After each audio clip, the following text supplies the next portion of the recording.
Uzun tuman axborot kutubxona markazi xodimlari tomonidan siz aziz kitobxonlar uchun tayyorlangan book trailer.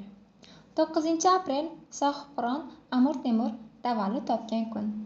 Amir Temur Temurbek to'liq ismi Amir Temur ibn Amir Tarag'ay milodiy 1336-yil 9 aprel kuni Kesh hozirgi Shahrisabz yaqinidagi Xo'jailg'or qishlog'ida tug'ilgan.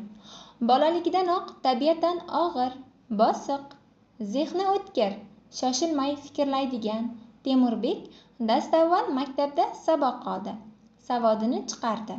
Ustozlar nazoratida kamon dastasini ushlash, o'q uzish, nayza tutish, otlarni saralay olish, shikorlar uyushtirish, chavandozlik va qilichbozlik sirlarini yaxshilab o'rgandi.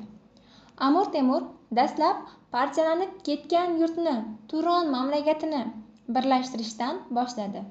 Bu ishni amalga oshirish uchun Jeta, boshqa nomi Mo'g'ulistonga 5 marta, Xorazmga 5 marta yurish qilishga to'g'ri keldi. Parokanda va mustamlaka yurt yaxlitlik maqomiga ega bo'lib, ozodlikka erishdi. Bu tariximizdagi diqqatga sazovor ulkan voqealardan biridir.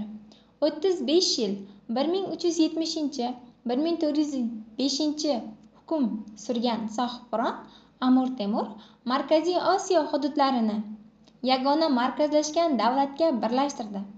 Hind va Gangadan to Orol dengizigacha, Tyan-Shandan to Bosforgacha ulkan imperiya barpo etdi. Sohibqiron Amir Temur Ko'ragon 1405-yil 18 fevral chorshanba kuni Shabon oyining 17-sida vafot etdi. Amir Temur Samarqandda Amir Temur maqbarasiga dafn etilgan.